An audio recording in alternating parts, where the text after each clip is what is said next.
I never wanted to be a mother like this. I never wanted to raise my child alone. But life does not ask what we want. It just happens. My name is Isabella. When I was 24, I met a man named James. At that time, I worked in a shoe shop near the bus station. Every day after work, I walked home. One evening, it started to rain. I did not have an umbrella. I ran to a small shop and stood under the roof.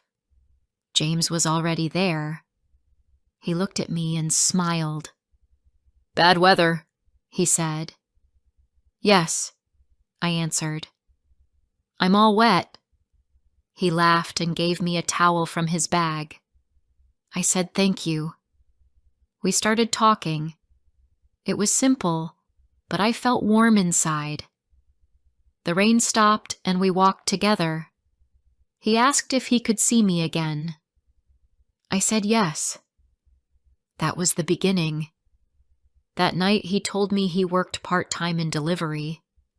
He was trying to save money for a better job. He said he wanted to start a family one day. He made me feel safe. After a few months, I moved in with him. I thought he loved me. I thought I was lucky. I cleaned, cooked, and helped him with everything. He did not have much money, but I did not care. I thought we would build a life together. One day, I felt strange. I felt sick in the morning. I felt tired all the time. I went to the clinic. The nurse smiled and said, "You are going to be a mother." I was scared, but I was also happy. I walked home fast and told James. He looked at me and said nothing for a long time. Then he said, "Okay, that's fine." But after that day, he changed. He stopped talking to me at night. He stayed out longer. He said he was tired. I believed him. I said, "It's okay. I understand." I did not want to fight. I thought he needed time. I worked until my belly got big. My back hurt. My feet were sore. Still, I worked. James did not help at home. He said he was busy. I cooked and washed clothes. I cleaned the floor. I went to sleep late and woke up early. He never asked how I felt. When my son was born, I cried. He was small and soft. His skin was pink. I called him Leo. He looked like me. I held him close and said, "I will always take care of you." James came to the hospital. He held Leo for 1 minute, then gave him back. He said he had to leave. I thought he had work, but later I learned he went to see his friends. When I came home, I was very tired. Leo cried at night. I walked with him in my arms. I fed him. I sang to him. James slept in the other room. He said the baby's crying made him tired. One night, I woke up to feed Leo. The bed beside me was empty. James was gone. I waited. I called him. His phone was off. In the morning, I saw a note on the table. It said, "I can't do this. I'm sorry." I read the note again and again. I sat on the floor. I held Leo close. I felt my heart break. I was alone. I did not know what to do. I had no family near me. My parents lived far away. I did not want to call them. I did not want them to worry. My friend helped me sometimes, but she had her own life. I had to be strong. I started working again when Leo was 3 months old.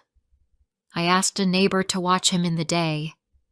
I paid her a little money. I took the bus to work. I stood all day. My legs hurt.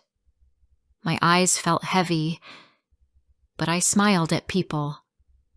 I said, "How can I help you?" Again and again. At night, I came home. I picked up Leo. I kissed his small face. He smiled at me. That smile gave me strength. I said to him, "It's just you and me now." One day, after work, I went to the shop to buy milk. I was standing in line when I saw James. He was laughing with a woman. She was tall and had long hair. She held his arm. They looked happy. He saw me. His smile stopped. He looked at Leo in my arms. Then he turned and walked away. He did not say hello. He did not ask about his son. He just left. That night, I sat on my bed. I thought about that woman. I thought about how James smiled at her.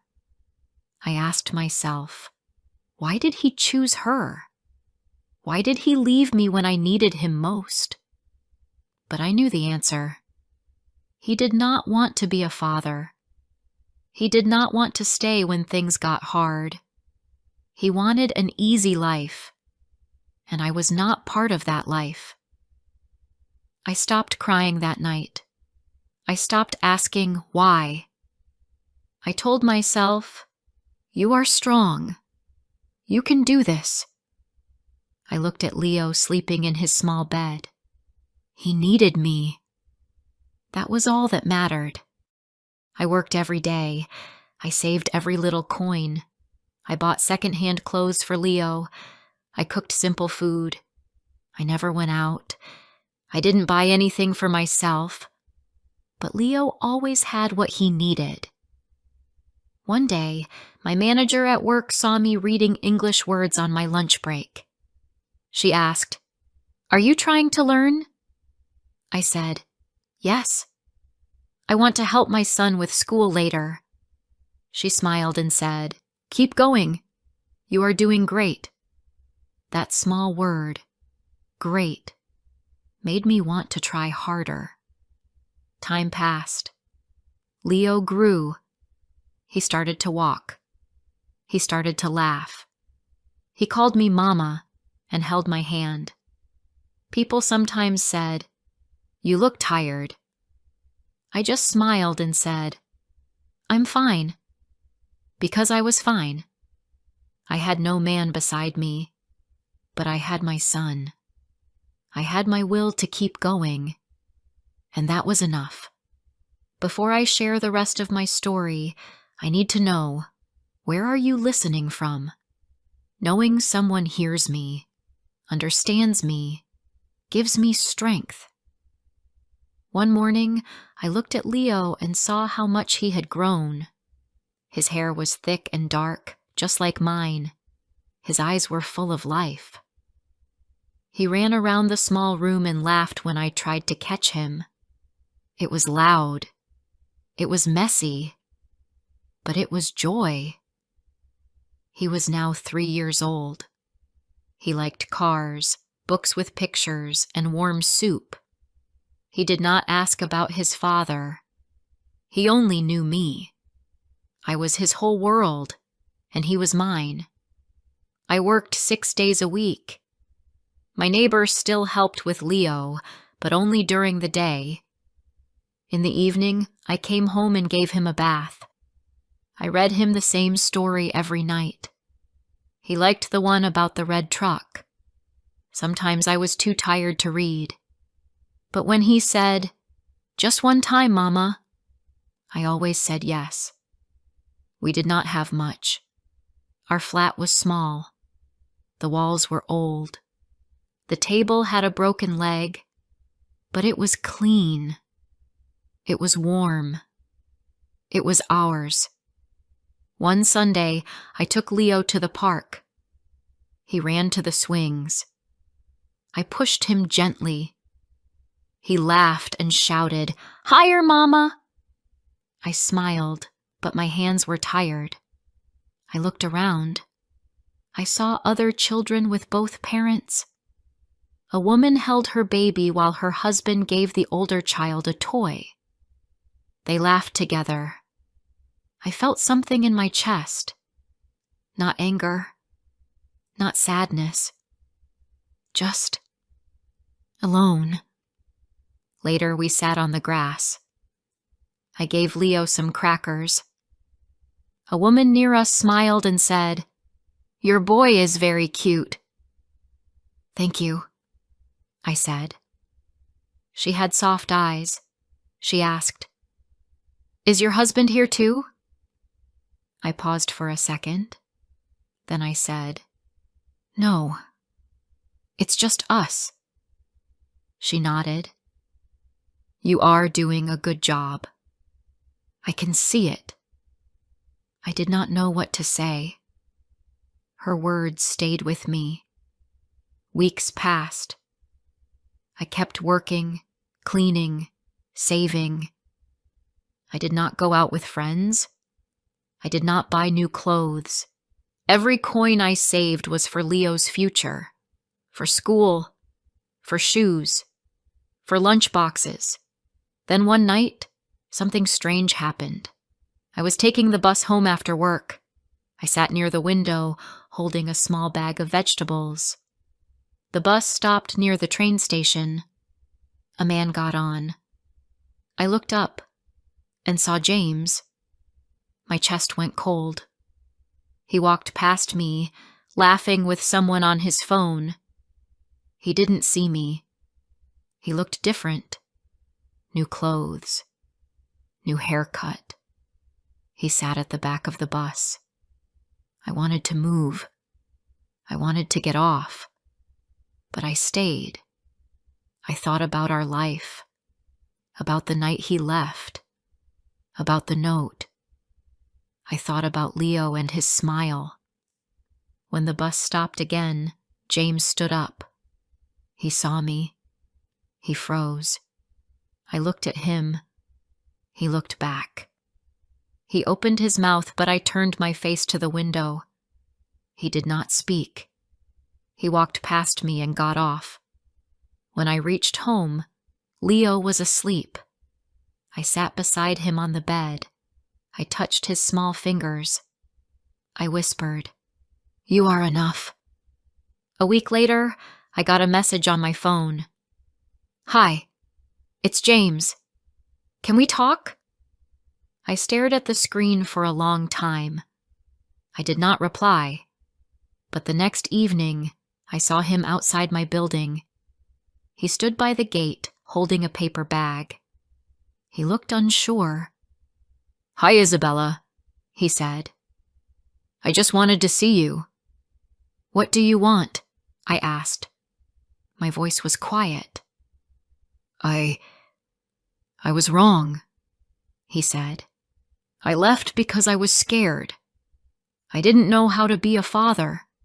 "You didn't even try," I said. He looked down. "I know. I was weak." He held out the bag. "These are some clothes. For Leo." I didn't take them. "Does he even know you?"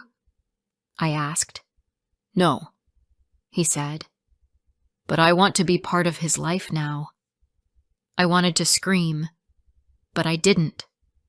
I said, "He has a life. He laughs. He plays. He sleeps without crying. You were not there for the hard part." "I'm sorry," he whispered. "Can I see him?" I shook my head. "Not now. Maybe one day. But not now." He nodded. "Okay. I understand."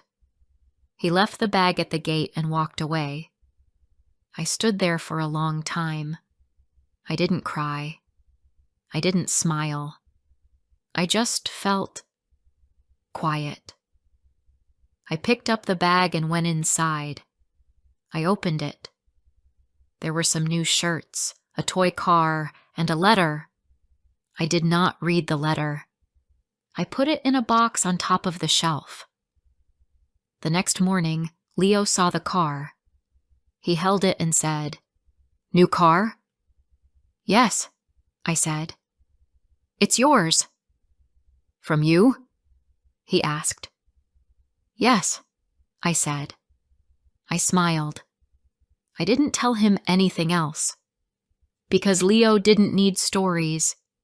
He needed love. That day at work, I felt stronger. I helped a customer with a heavy bag. I cleaned the floor without being asked. I smiled more. I stood straighter. I was a mother. I was enough. Life did not get easy. Bills still came. Leo still got sick sometimes. Work was still tiring, but my heart was not heavy anymore. I no longer waited for James.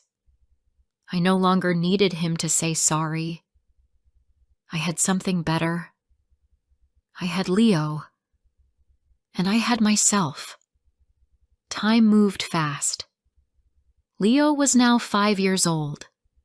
He went to a small school near our flat. Every morning, I packed his lunch. I held his hand and walked with him to school. He always waved at me before going inside. He smiled and said, "Bye, Mama." That small smile made all my tired days worth it. After dropping him off, I went to work. I still had the same job. It was not easy, but I was thankful. I worked with care. I did not miss a day. I wanted to keep my job because Leo needed everything: food, shoes, clothes, books. Some days I had only a little money left. But I always made sure Leo had what he needed. One evening, we sat on the floor. We ate simple food, rice and soup. Leo looked at me and said, "Mama, where is my papa?" My hand stopped. I looked at him. I felt something break inside, but I did not show it. "Your papa lives far away," I said. "Does he come to school?" he asked. "No," I said. "He doesn't live here." "Why?" he asked again. I smiled a little. "Sometimes people leave, but I did not leave. I'm here with you." He thought for a moment. Then he said, "That's okay. I have you." I kissed his forehead. I said, "Yes, you have me. Always." After that day, he did not ask again. He was happy with what he had. He did not need more. Some months later, I got a letter at work. It was from the school. They wanted me to come for a parent meeting. I felt nervous. I had never been to a school meeting before. I did not have nice clothes. I did not know the other parents. But I went. The teacher spoke kindly.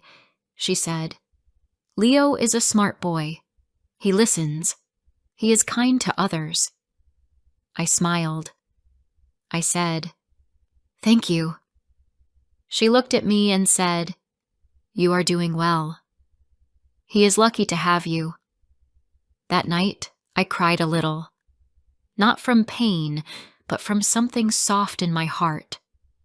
I did not hear kind words often. Most days, I was busy working, cleaning, cooking, running. That one small sentence felt like sunshine.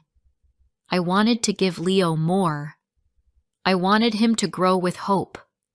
So I started saving money again, little by little. I made a small plan. I wanted to move to a better flat. Nothing big, just a place with more light, more space. A room where Leo could have a desk, where he could draw or read. It took me 1 full year. I said no to coffee. I said no to movies.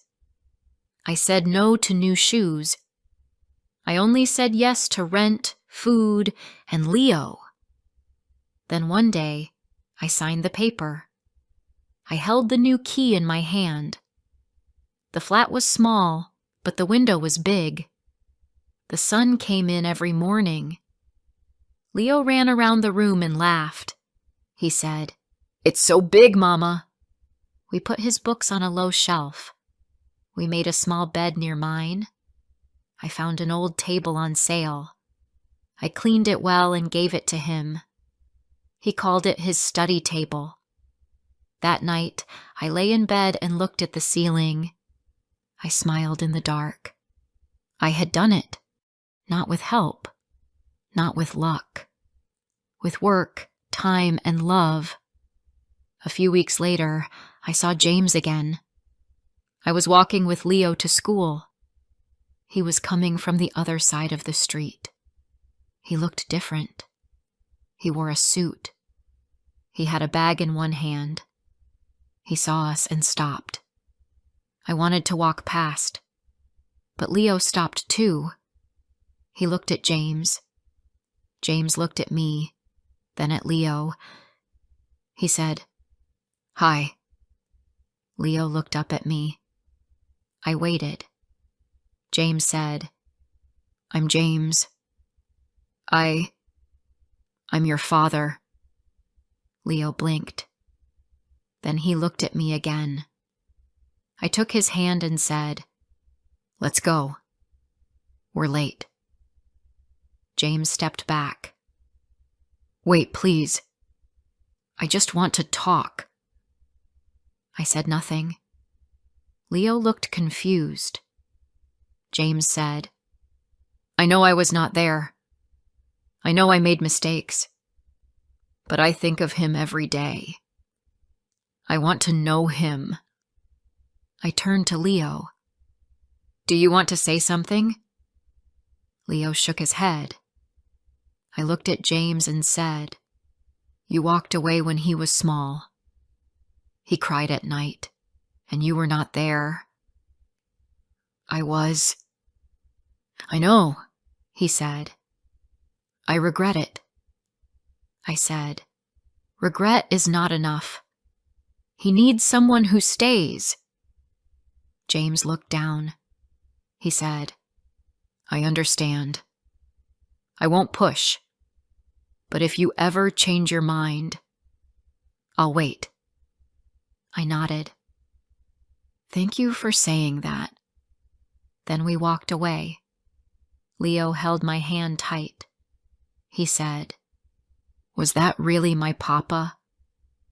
"Yes," I said. "Why did he come now?" He asked. "Because he missed many things," I said. Leo was quiet. Then he said, "It's okay. I don't need him." I kissed his head. "You are strong." He smiled. "Like you." That day, I knew something for sure. I didn't just raise a child. I raised a boy who had love, who had strength, who could forgive, but also protect his heart. If this story touched your heart, don't forget to like, comment, and share. More emotional and inspiring stories are coming soon.